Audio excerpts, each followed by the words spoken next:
Let me clean this lens.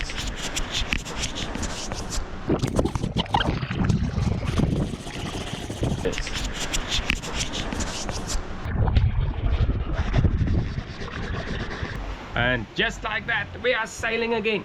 Let me clean this lens.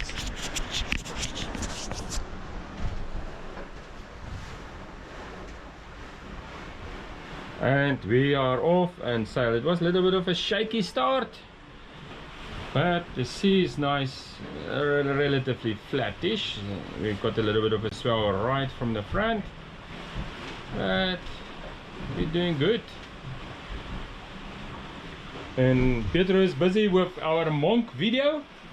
Monk seal. Monk seal. Rare Mediterranean. Oh, you cannot just say monk video because it's guys with rope clothing things. Yeah, that's it.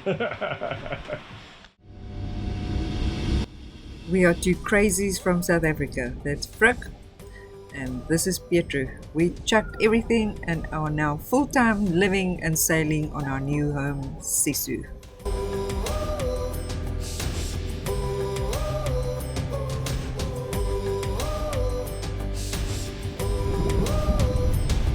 This is a gap. The sails look quite good. Shape looks good. Telltales is flying nicely on both sides. And these telltales here is also flying good.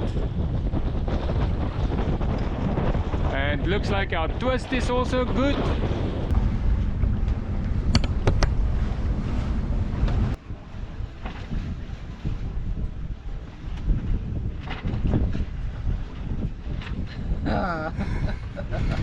When are we tacking? In about, I would say, 5 minutes. 5 minutes? Okay. Are you going to do the tack? Yeah. The wind has dropped down quite a lot and we need to go that direction. According to Windy, it's going to change and we will have a broad reach. So I'm going to set up the code D for a broad reach. So I got it out here. And I connected it. This line is still not long enough. I need to shorten that, the foot, the clue. I need to shorten the clue. That I will do now. And then you must make sure that it's flaked out nicely so you can follow it and that there's no knots. So if there's no knots, then you know it will go up without any problems. So we go outside of the shrouds and also then outside of the lifelines and then through the block here, and then we're going to go forward so we can get it back to the helm.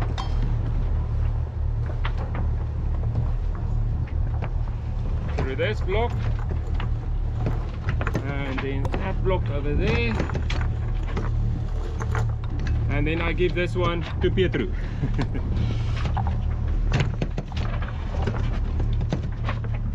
And she puts it there through a little thing there and it can go then onto the winch. So we're setting this one up beforehand so that if there's something goes wrong, that we can have at least some control over the sheet line.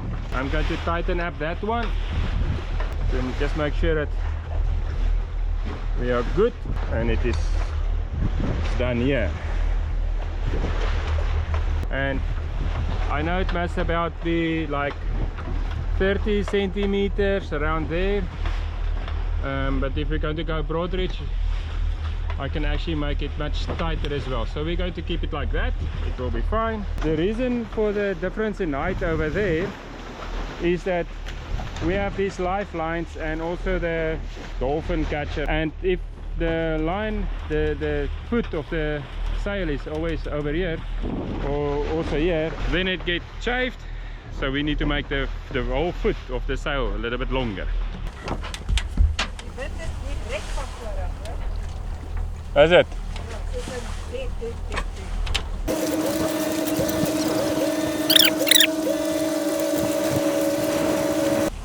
So ensure your feet is not tangled in a loop here, in a bite, because it will bite you.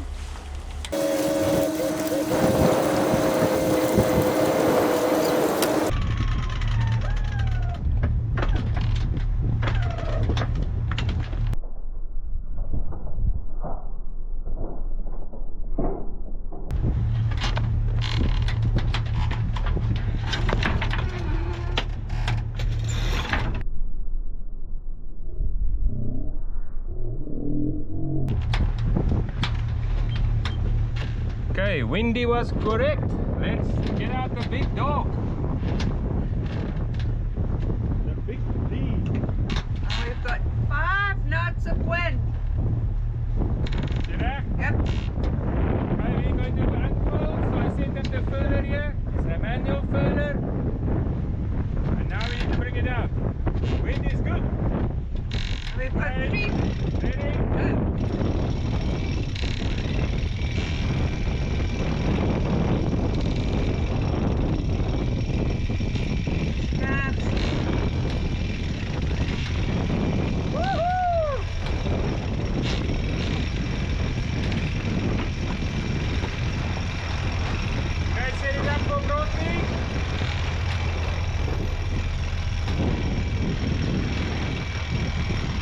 Go. And just like that.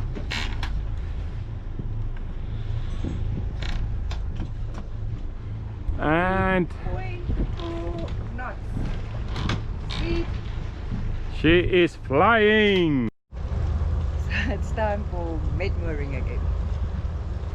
There's quite a bit of gusty winds in this little anchorage.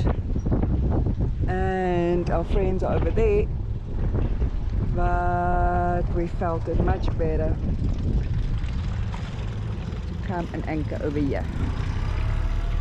So Frick is going out with a chain to put it around a rock somewhere, and then he'll come back to Sisu that I can hand him the end of our new net mooring lines. They float.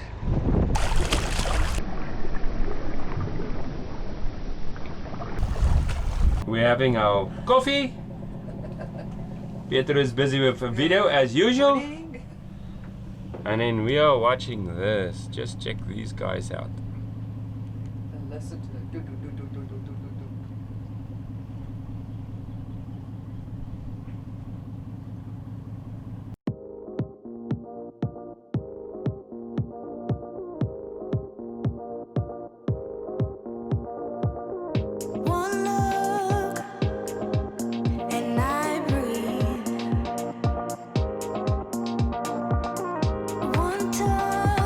So we're going to start casting lines off. Engines is running, and it is these shore lines that's going all the way there. Tipex is already in the water, and there's another line on this side. Normally what we do is we take the lee line off. The wind is this side, coming from this side, so we're going to keep this line on, and then we're going to relax that one, and that's how we're going to do it.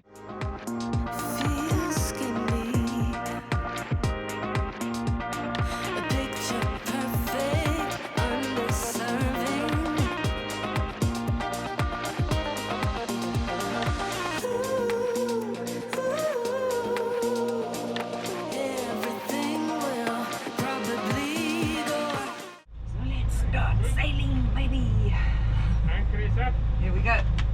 Done. So today we're going to go to this little place here, and the town's name is Urania, something like that. But this place here is a fabulous, it's like obstruction, but it's actually a place where Jesus can walk on the water, apparently, and it's called Ketchibuku.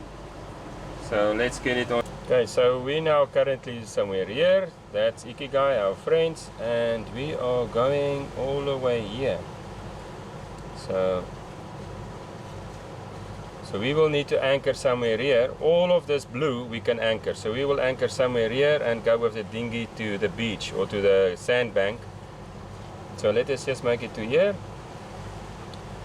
So outer route to here, and we will find 2 million points, I think, because it's going to go. There's a lot of little islands and stuff, so I think it is going to give us a lot of stuff. Okay, so the safety thing you can see, and we just say follow, and that's it. Now what I do, I look at all the places where we might run into trouble. There's one, there's another 2.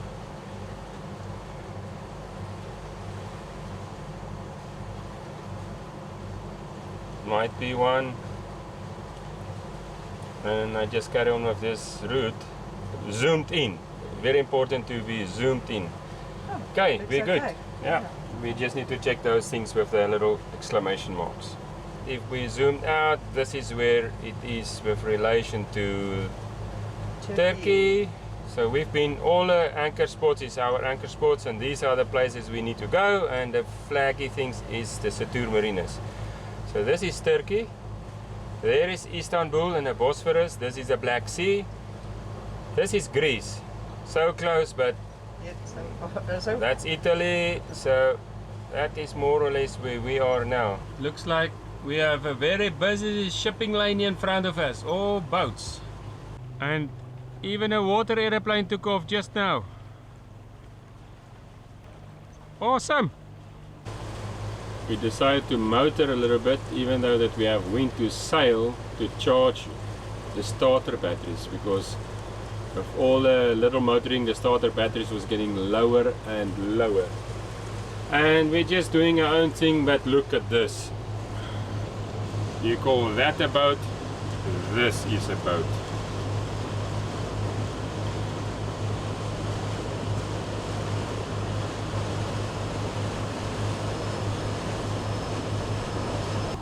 There's all these nice little bays here. Look at that, like hundreds of boats.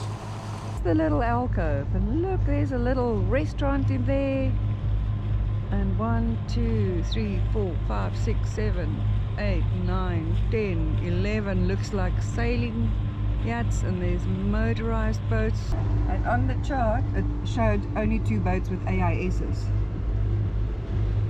You can't believe. So the trick of launching a drone from the roof, I always make sure I always take off exactly the same way. The back is going that way, so I know if I take off, I have to back off immediately to miss all the stuff there at the back. And of course I must miss myself. So I will take off, just lift it off and then backward. Yep. There she goes. And now I need to go down because I cannot see in the sun.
To come in for landing, that's much more trickier. So I bring the drone quite close to us, almost the same level as me. I turn it around, the back is coming to me, left is left, right is right. Now I need to switch to left hand, and this is the tricky part.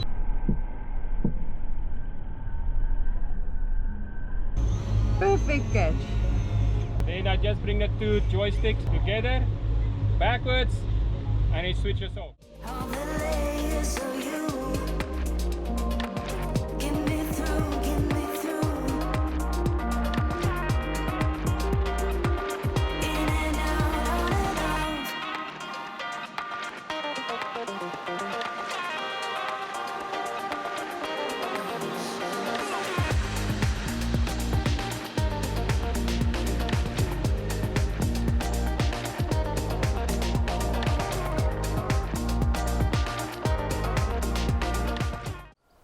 We anchored last night in this nice little bay. Just check how rustic is it this morning. It's just amazing, calm water, no wind.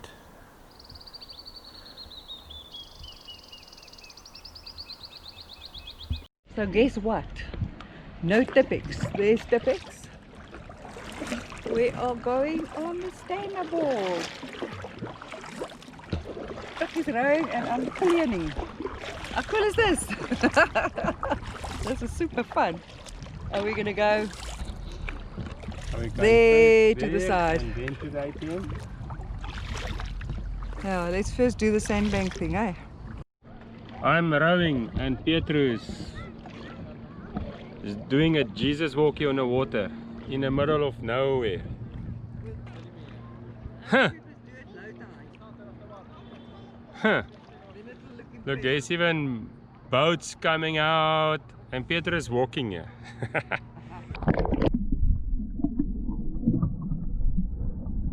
So Petrus decided I must jump ship so that I can be the puller, the seahorse. Yeah, I'm the seahorse. So you're the princess here. Not sure how far this highway is going to go on. Looks like here in front it's stopping. This chariot is going to sink. So we're on our way to town, downtown. Not sure what it is, but here is the marina. And we hope to find an ATM. Many of these little restaurants only take cash. We found parking for the stand-up board on this little jetty. We can't go into the marina, there's a gate.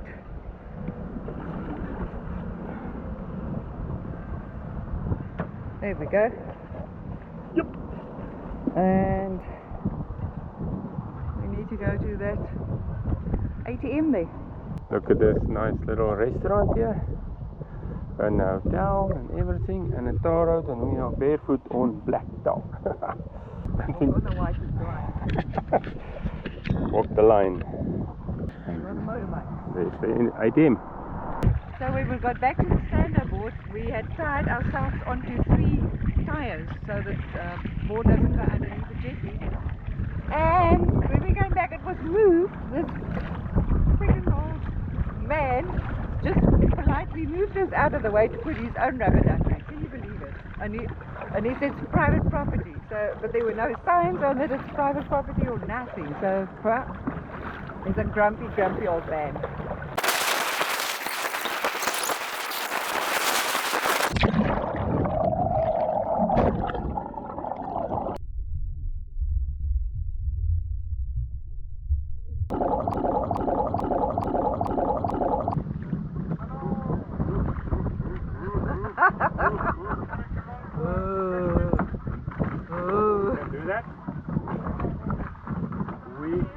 Came with money. Oh, really? Yeah. And a little supermarket with loads of fresh veggies and stuff.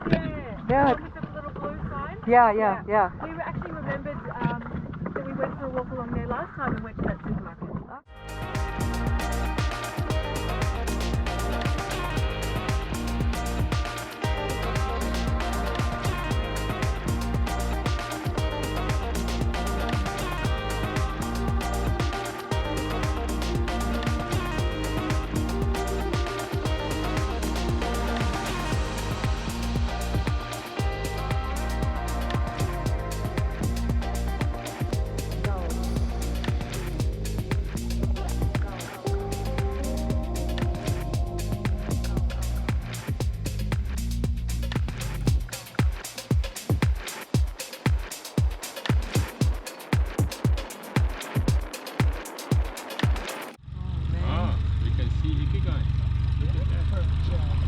End of a super evening. This is such a cool place.